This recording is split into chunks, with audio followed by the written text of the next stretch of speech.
Dear student, मैं हूं सागर, आप लोग का आपके अपने इस यूट्यूब चैनल आईसीएस क्लास पे स्वागत है। और आज के इस वीडियो में हम लोग पढ़ेंगे प्रश्नावली 9.5 को। और प्रश्नावली 9.5 के जो सारे क्वेश्चन है उसको हम लोग अच्छी तरीके से समझने का प्रयास करेंगे। इसके जस्ट पहले हम लोगों ने पढ़ा है प्रश्नावली 9.5 के पहले के सारे वीडियोस। तो अगर आपने प्रश्नावली 9.5 के पहले के सारे प्रश्नावली नहीं लगाए हैं, अगर आप उसको लगाना चाहते हैं तो आप हमारे प्लेलिस्ट पे जा सकते हैं। वहां पर अवकल समीकरण क्लास 12 के नाम से एक प्लेलिस्ट है, वहां पे उसके सारे वीडियो क्रम से अवेलेबल है, आप वहां से उसकी पढ़ाई कर सकते हैं। और आज के वीडियो में हम लोग स्पेशली बात करने वाले हैं प्रश्नावली 9.5 की। तो आइए चलते हैं, वीडियो को स्टार्ट करते हैं। देखिए, अगर हम बात करें प्रश्नावली 9.5 की, तो प्रश्नावली 9.5 में कुल है 17 क्वेश्चन। और जो 1 से लेकर के 10 तक क्वेश्चन है वो कह रहा है 1 से 10 तक के प्रत्येक प्रश्न में दर्शाइए कि दिया हुआ अवकल समीकरण समघातीय है, इनमें से प्रत्येक का हल कीजिए। यानी क्वेश्चन नंबर 1 से लेकर के जो क्वेश्चन नंबर 10 तक है, हमको उसमें यह बताना है कि ये जो अवकल समीकरण है वो समघातीय है कि नहीं है। और केवल बताना ही नहीं, हमको दर्शा करके बताना है कि ये अवकल समीकरण समघातीय है कि नहीं है। वैसे तो जो अवकल समीकरण है उसको हम देख करके ही बता पाएंगे, देख करके ही बता देंगे कि ये अवकल समीकरण समघातीय है कि नहीं है। लेकिन अगर हमको ये बताना है कि ये अवकल समीकरण समघातीय है, इसको दर्शाना है कि ये समघातीय है, तो कैसे है। देखो, अब यहां पे एक क्वेश्चन और उठता है कि अवकल समीकरण अगर समघातीय है, अगर अवकल समीकरण में सभी में पूरे में समान घात है। समघातीय माने क्या होता है? समघातीय माने सम प्लस घातीय। सम माने क्या होता है? बराबर, घातीय माने घात। अगर अवकल समीकरण में घात बराबर है तो उसी को बोलते हैं समघातीय। तो बताना है कि कौन कौन से अवकल समीकरण है जो समघातीय हैं, जिनके घात बराबर हैं, और कौन कौन से अवकल समीकरण ऐसे हैं जो समघातीय नहीं है। और उसके बाद फिर क्या करना है? इन अवकल समीकरण को हल करना है। तो अवकल समीकरण को हल करना तो हम लोग जानते हैं, क्योंकि हम लोग पीछे पढ़ के आए हैं प्रश्नावली 9.4, 9.3। वहां पर क्या होता था? अवकल समीकरण दिया होता था, उसको हल करते थे। लेकिन जो ये अवकल समीकरण दिया है ये थोड़ा डिफरेंट टाइप का है, और इसको एक डिफरेंट टाइप से हल करेंगे। तो इसको एक अलग टाइप से हल क्यों करना पड़ता है? सबका रीजन है, मैं आपको अच्छी तरीके से समझाऊंगा कि इसको एक अलग तरीके से क्यों हल करते हैं। देखो, इसके जस्ट पहले पीछे हम लोगों ने पढ़ा है प्रश्नावली 9.1। तो प्रश्नावली 9.1 में क्या होता था कि कहता था कि जो अवकल समीकरण है, बताइए ये अवकल समीकरण की घात क्या होती है, इस अवकल समीकरण की कोट क्या होती है। अवकल समीकरण की घात क्या होती है, कोट क्या होती है, तो वो अलग चीज है। मतलब किसी अवकल समीकरण की घात अलग चीज होती है, लेकिन जो समघातीय चीज है वो अलग चीज है। समघातीय ये अलग चीज है। तो समघातीय है तो कितना घातीय है? 4 घातीय है, 5 घातीय है, 3 घातीय है, 2 घातीय है। ये घातीय अलग चीज है और घात अलग चीज है। तो अगर मैं कहूं अवकल समीकरण की घात कितनी है, तो घात निकालने के लिए आप जाओगे प्रश्नावली 9.1 में। लेकिन अगर ऐसा क्वेश्चन पूछता है कि ये अवकल समीकरण कितनी घातीय है, तो जो तरीका यहां पर बताया जाएगा आप उस तरीके का इस्तेमाल करोगे। तो घातीय पता करने के लिए यहां पे ये पढ़ोगे, लेकिन अगर घात पता करना है तो आप जाओगे प्रश्नावली 9.1 में। देखो, यहां पर सबसे बड़ी चीज है, यहां पर ऐसे क्वेश्चन कभी नहीं पूछता है कि ये अवकल समीकरण कितनी घातीय है। बस खाली ऐसे पूछता है कि जो अवकल समीकरण है वो समघातीय है कि नहीं है। तो समघातीय है पता करने का 2 तरीका है। पहला, उसको देख करके ही पता कर दोगे, और सेकेंड, उसको सॉल्व करके पता करोगे। तो क्या कर रहा है? दर्शाइए कि दिया हुआ अवकल समीकरण समघातीय है, मतलब दर्शाना है। लेकिन जो देख करके पता, जैसे मान लो कुछ अवकल समीकरण ऐसे हैं, जैसे अधिकांश अवकल समीकरण ऐसे हैं कि उसको हम देख करके ही पता कर पाएंगे कि ये समघातीय है कि नहीं है। लेकिन जो देख करके पता करने वाला मेथड है ये पूरी तरीके से सही नहीं है, क्योंकि कुछ क्वेश्चंस ऐसे हैं जहां पर हम पता नहीं कर सकते हैं कि ये समघातीय है कि नहीं देख करके। इसलिए अगर आपको पता करना है कि ये अवकल समीकरण समघातीय है कि नहीं है, तो सबसे पहले क्या करोगे? जो अवकल समीकरण दिया रहेगा उसको सॉल्व करोगे, और सॉल्व करके ही दर्शाओगे कि ये अवकल समीकरण समघातीय है कि नहीं है। अब क्वेश्चन इज दैट कि अगर कोई अवकल समीकरण दिया है तो कैसे आप पता कर पाओगे कि ये अवकल समीकरण समघातीय है कि नहीं है। तो देखो, अवकल समीकरण को समघातीय पता करने के लिए हम लोग जानते हैं कि अवकल समीकरण में, अगर हम लोग ध्यान से देखें अवकल समीकरण को, तो अवकल समीकरण में क्या है? x है और y है। देख लो, अगर हम क्वेश्चन में 1 से लेकर 10 तक के सारे क्वेश्चन की बात करें तो हर अवकल समीकरण में x है और y है। तो जो भी अवकल समीकरण दिया है ना, उसको या तो हम x बटा y के रूप में लिखेंगे, या तो y बटा x के रूप में लिखेंगे। आप दोनों रूप में लिख सकते हो, कोई भी दिक्कत नहीं है। देखो, फिलहाल मैं यहाँ पे आपको स्टेप बता रहा हूँ कैसे कैसे आपको करना है।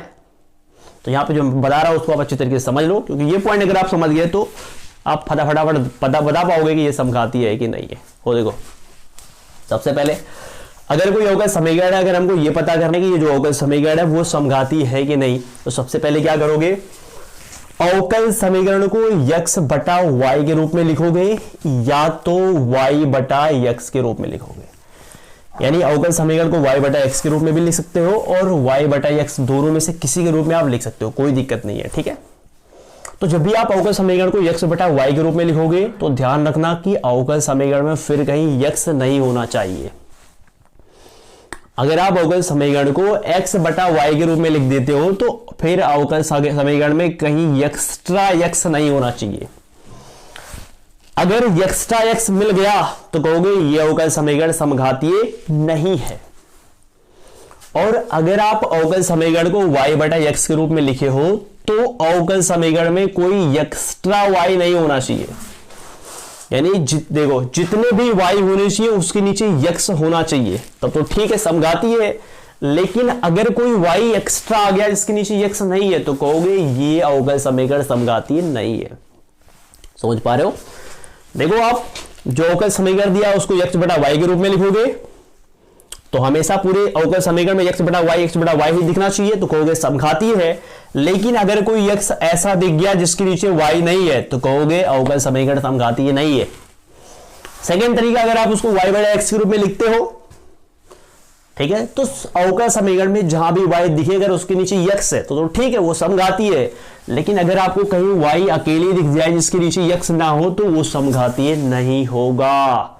समझ में आया इतना कि नहीं? तो बिल्कुल इतना समझ में आया होगा आपको। अब देखो, अब अगर ये समघातीय है तो कितना घातीय है अगर ये पता करना है तो देखो अगर y एक्स्ट्रा भी बच जाता है तब कोई दिक्कत नहीं है।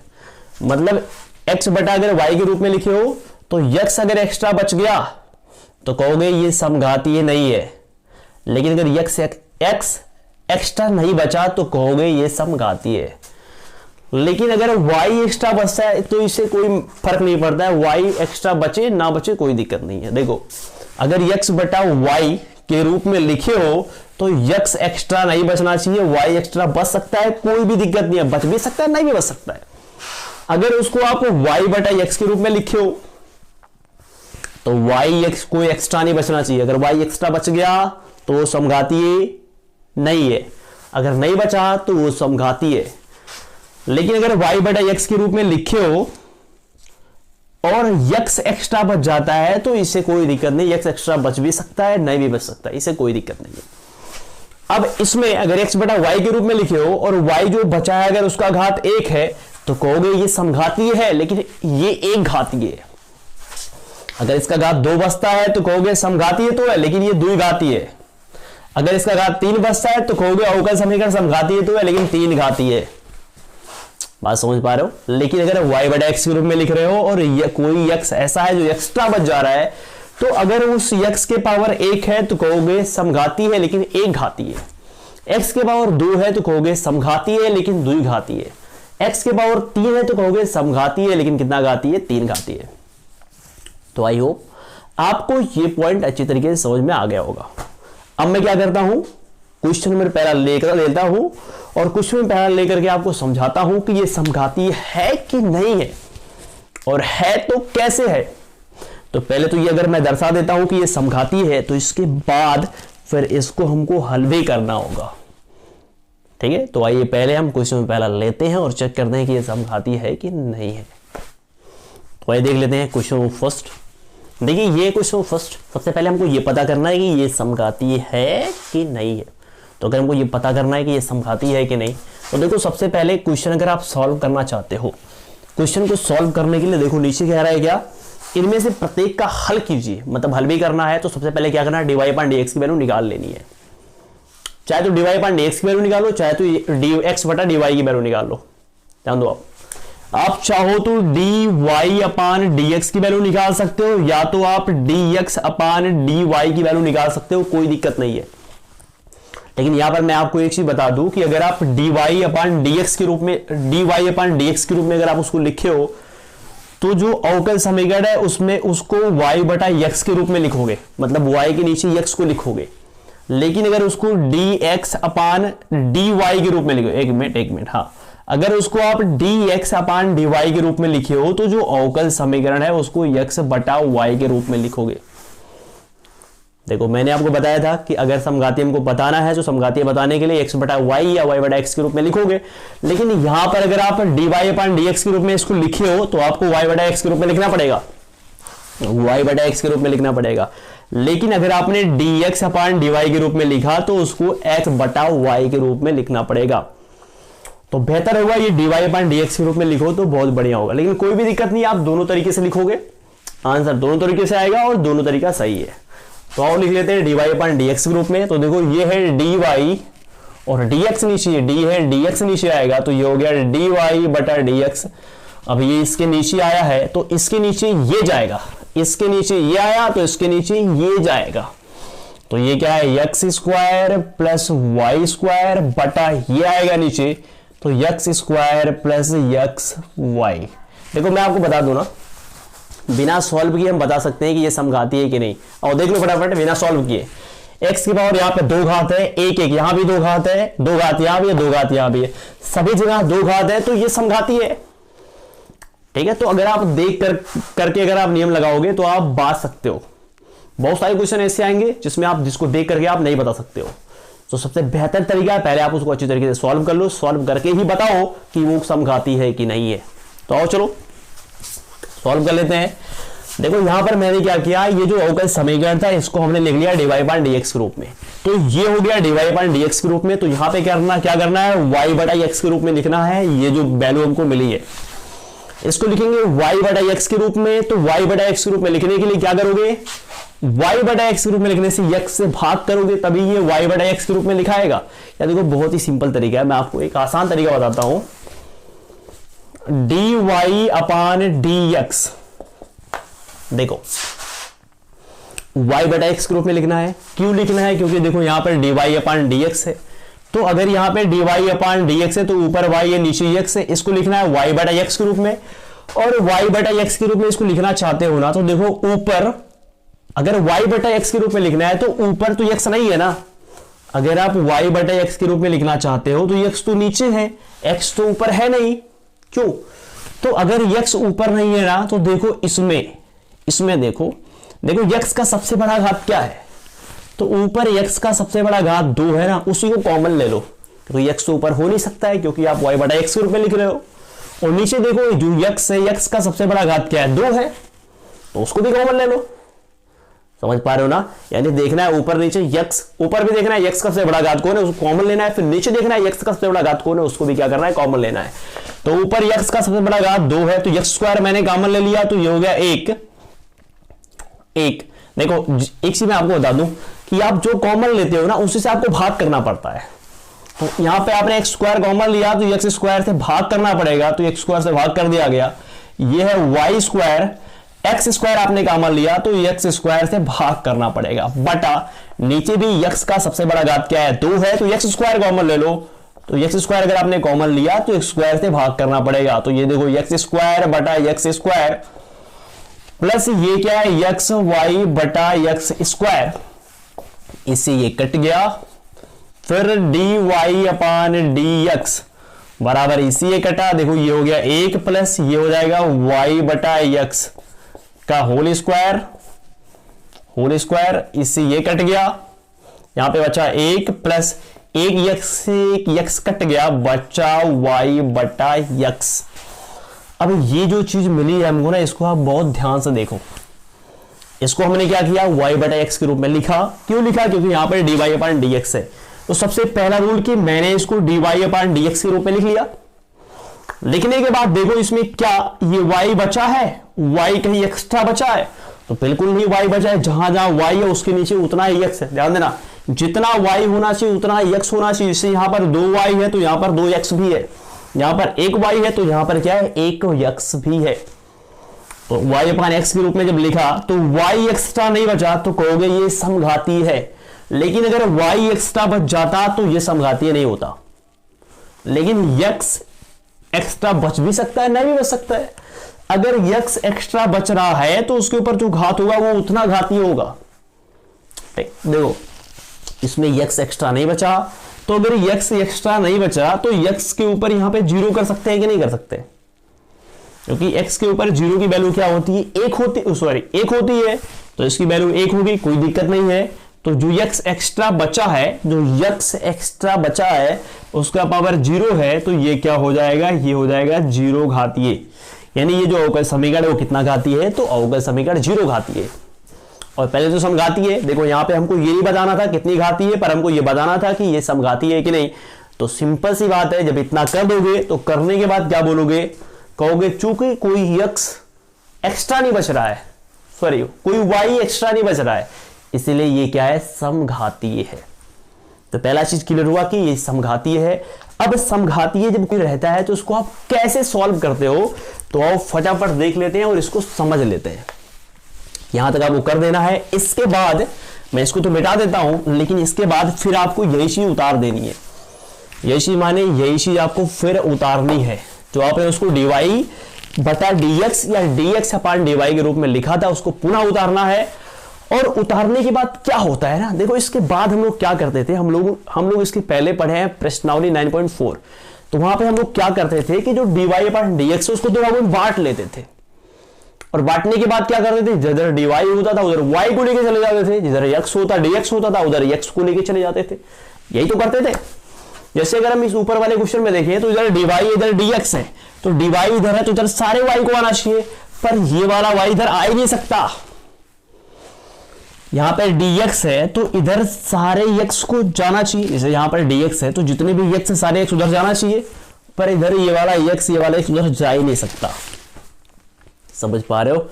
लेकिन इसके पहले क्या होता था, प्रश्नावली 9.4 में dx की तरफ सारे x चले जाते थे, dy की तरफ सारे y क्या होते चले जाते थे, तो वो क्वेश्चन बहुत आसानी से सॉल्व हो जाता था। लेकिन यहां पर ऐसा नहीं है। तो अगर यहां पे ऐसा नहीं है तो इसको हम कैसे लगाएंगे?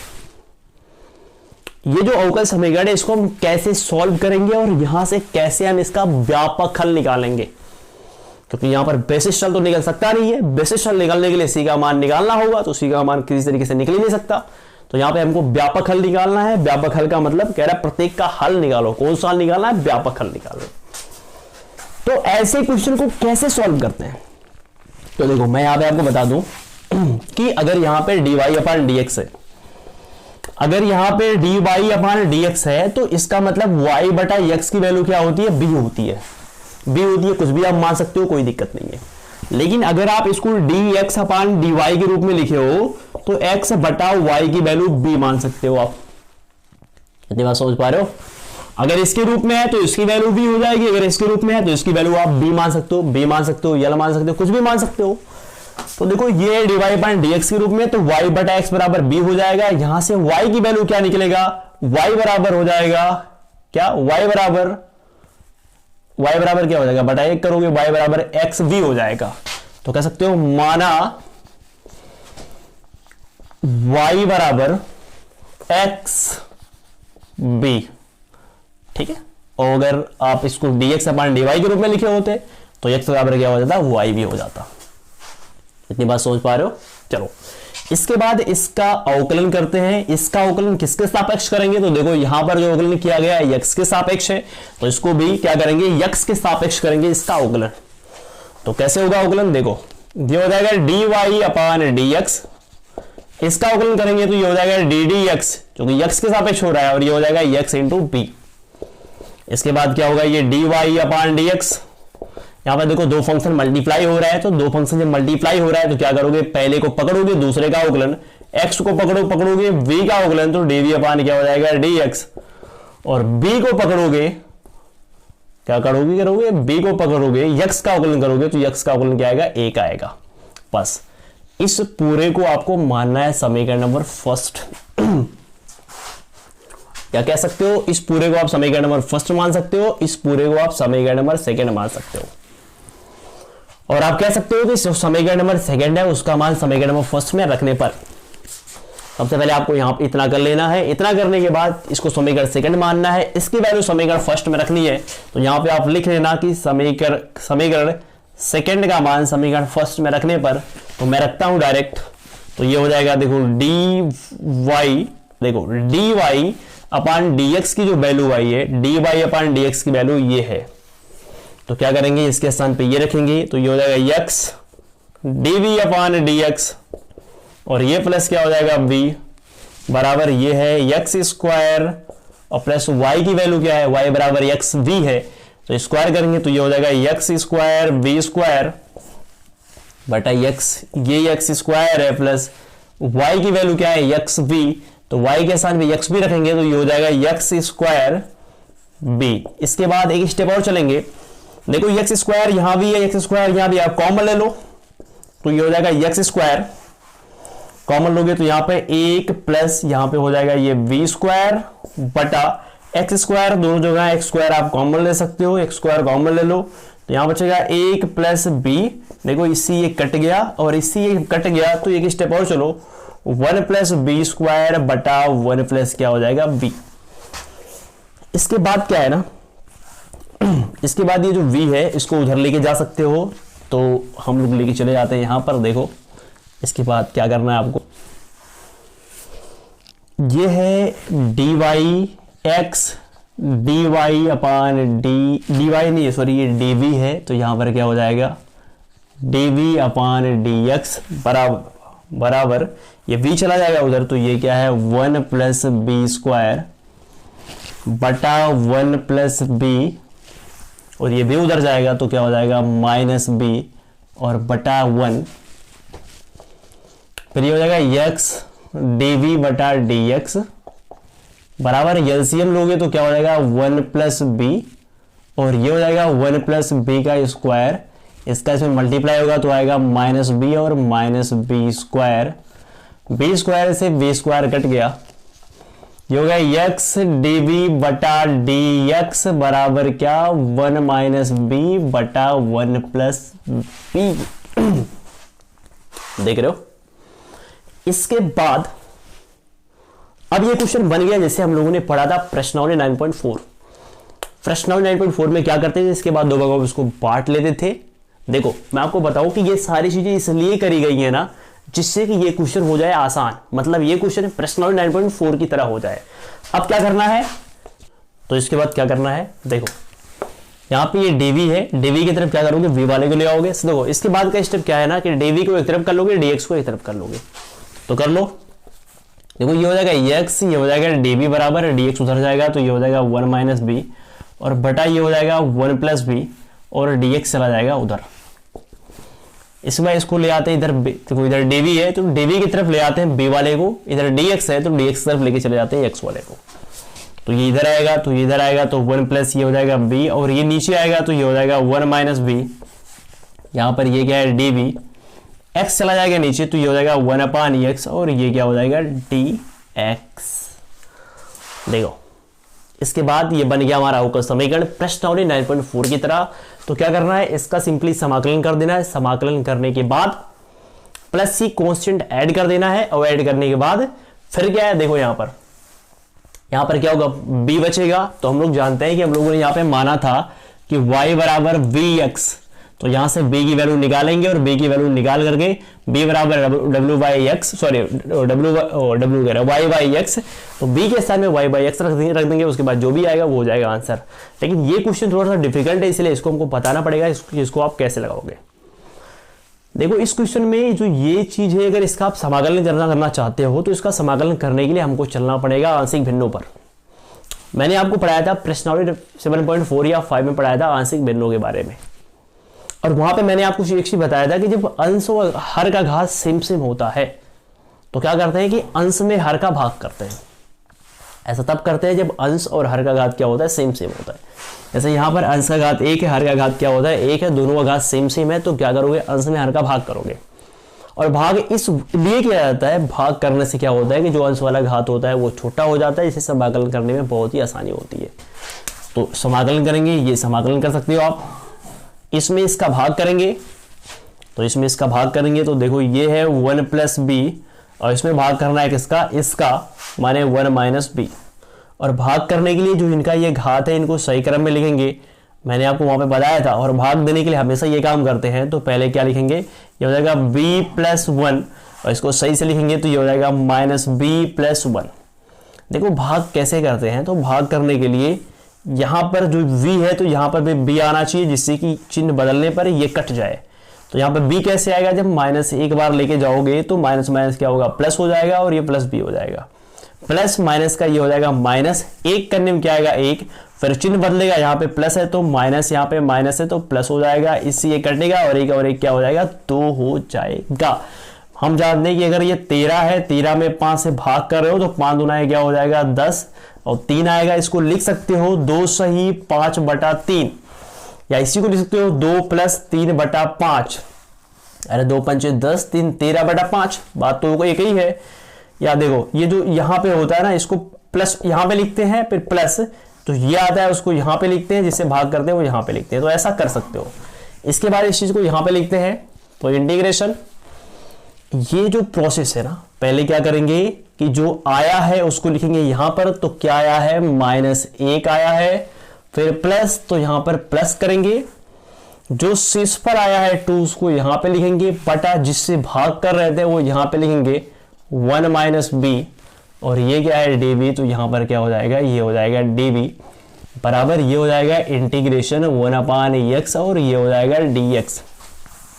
इसके बाद क्या करना है, देखो एक बार इसका समाकलन फिर इसका समाकलन, तो इंटीग्रेशन ये है -1 और ये आ जाएगा dv, और प्लस इसका करोगे तो ये 2/1 - v, और ये क्या हो जाएगा dv बराबर इंटीग्रेशन 1/x dx। मैंने बताया आपको कि जो समाकलन आप करोगे वो सबका समाकलन एक साथ करोगे, यहां से माइनस बाहर ले सकते हो, एक का अवकलन करोगे तो आएगा -b, 2 कांस्टेंट 2 बाहर हो जाएगा, तो यहां पर 1 बचेगा, 2 बाहर हो जाएगा, 1/ इतना, तो ये बन गया फार्मूला 1/x का। 1/x का समाकलन करोगे तो ये आएगा log x, log x माने क्या 1 - b। और इसके बाद मैंने आपको बताया है कि यहां पर जो भी होता है इसका अवकलन कर लेते हैं, तो 1 - b का जब अवकलन करोगे किसके सापेक्ष, तो ये b के सापेक्ष, b के सापेक्ष अवकलन करोगे तो आएगा -1, तो जो आता है उसे भाग करते हैं। अवकलन में क्या करते हैं, गुणा करते हैं, समाकलन में उसी से भाग करते हैं, तो इससे भाग करोगे -1 से, तो ये हो जाएगा क्या, माइनस बराबर 1/x, तो 1/x का जब समाकलन करोगे तो ये आएगा log x, और इतना करने के बाद प्लस c कांस्टेंट जोड़ देते हैं। इसके बाद देखो मैं आपको एक चीज बता दूं कि जब क्वेश्चन में सभी जगह log हो, जैसे जब यहां भी log हो, यहां भी log हो, यहां भी log हो, तो ये जो कांस्टेंट होता है ना इसको हम log में लिखते हैं, यहां पे लिखते हैं log c। ऐसा तब करते हैं जब पूरा log में हो, या तो ऐसी भी कोई दिक्कत नहीं, अगर ये वाला log में है तब भी इसको आप log में लिख सकते हो, कोई दिक्कत नहीं है। लेकिन बेहतर होता है कि अगर इसमें जितने भी टर्म्स है, जितने भी पद हैं, जैसे एक पद ये है, 2 पद ये, तीसरा पद, ये सब पद अगर सभी पदों में log हो तब इसको log लिया करो, तो ये और बेहतर होगा। अगर आप तब भी log में नहीं लोगे तब भी कोई दिक्कत नहीं है, प्लस c आप लगा दोगे तब भी आंसर है। लेकिन बेहतर होगा कि अगर सभी लोग log में है तो उसको c ना लेकर के log c लो, क्योंकि c भी कांस्टेंट है और log c भी क्या होगा, कांस्टेंट ही होगा। तो यहां पर log c ले लोगे तब भी कोई दिक्कत नहीं है, वो खाली अगर c ले रहे हो, क्योंकि सब लोग तो log में है नहीं, तो खाली c ले लो तब भी कोई दिक्कत नहीं है।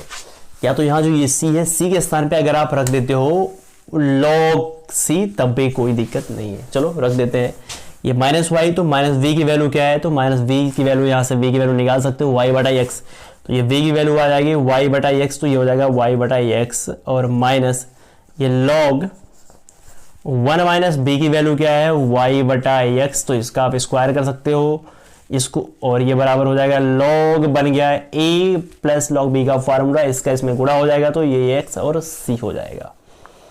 इसके बाद क्या करना है, इसको लेके चले जाओ उधर, तो ये हो जाएगा -y/x, और ये जाएगा उधर, तो ये हो जाएगा प्लस, और ये हो जाएगा log, एलसीएम लोगे तो ये हो जाएगा x - y/x का होल स्क्वायर, और बराबर log xc। इसके बाद सॉरी बराबर नहीं, ये उधर गया है प्लस में हो गया, तो यहाँ पे प्लस हो जाएगा। इसके बाद आप एक स्टेप क्या कर सकते हो ना, तो देखो ये है -y/x बराबर log a into log b का फार्मूला बन गया, तो log a इसको आप लिख सकते हो x - y का होल स्क्वायर, और बटा ये हो जाएगा x स्क्वायर, और गुणे xc, तो xc x कट जाएगा, ठीक है। इसके बाद इस चीज को आप यहां उतारो या यहां उतार लेते हैं, तो इसको पहले इसको उतार लो, लॉग ये है x माइनस वाई का होल स्क्वायर बटा x बराबर ये है माइनस वाई बटा x। ये लिखा हुआ है लॉग के रूप में, और लॉग को हम लोग लिख सकते हैं घातों के रूप में, तो इसको हम लोग लिखेंगे घात के रूप में। तो घात के रूप में कैसे लिखोगे, यहां पर e है तो e के पावर क्या हो जाएगा, e के पावर माइनस ये माने y बटा x बराबर ये पूरा x माइनस वाई का होल, और कहीं सी भी है क्या, हाँ ये c है यहाँ पे, सॉरी, तो यहाँ पर सी भी हो जाएगा, साथ में सी भी रहेगा, x माइनस वाई का होल स्क्वायर और बटा ये x, इस x को इधर भेज दो, तो यहाँ से x को हटा करके हम यहाँ भेज देते हैं। तो वैसे एक्चुअली में ये तो हो गया हमारा आंसर, लेकिन मैं आपको एक चीज बता दूं कि इसको हम इस तरीके से भी कर सकते हैं। कैसे कर सकते हैं, c को इधर ला सकते हैं, तो ये हो जाएगा x माइनस वाई का होल स्क्वायर और बराबर c जब इधर आएगा तो ये हो जाएगा x बटा c, x बटा c, और ये हो जाएगा e के power minus Y by X, तो e के power minus Y by X. अब देखो यहाँ पर अगर x को यहीं पे रहन दिया जाए, 1 बटा इसको c रहन दो, x यहाँ पे रख दो, तो 1 बटा c जो ये आएगा ये भी तो कांस्टेंट है। देखो यहाँ पे x 1 बटा c है, तो ये 1 बटा c भी तो कांस्टेंट है, तो इसके स्थान पे भी आप कांस्टेंट कर सकते हो। तो चाहे कांस्टेंट आप इधर कर दो, चाहे कांस्टेंट आप इधर ले आओ, इससे कोई भी फर्क नहीं पड़ता, वो कांस्टेंट है, कांस्टेंट रहेगा। ठीक है, तो इस तरह हम लोगों ने क्वेश्चन पहला देख लिया आज के इस वीडियो में। और एक्चुअली में क्वेश्चन में जो पहला था वो टफ तो नहीं था, लेकिन सारी चीज़ें बताने के चक्कर में क्वेश्चन में पहला बहुत बड़ा हो चुका है, इसी चक्कर में वीडियो भी क्या हो गया, बहुत बड़ा हो गया है। तो बस आज की वीडियो में रहने देते हैं सिर्फ क्वेश्चन में पहला ही, ठीक है, क्योंकि वीडियो हम लोग जानते हैं ये बहुत बड़ा हो गया है। बाकी जो आगे क्वेश्चन है उसको लेकर के मिलते हैं एक नए वीडियो में। तो बताइए ये क्वेश्चन आपको कैसा लगा, ये वीडियो आपको कैसा लगा, आप नीचे कमेंट बॉक्स में कमेंट कर जरूर बताएं। फिर मिलते हैं प्रश्न 9.5 के पार्ट 2 के साथ। तब तक के लिए मेहनत करते रहो।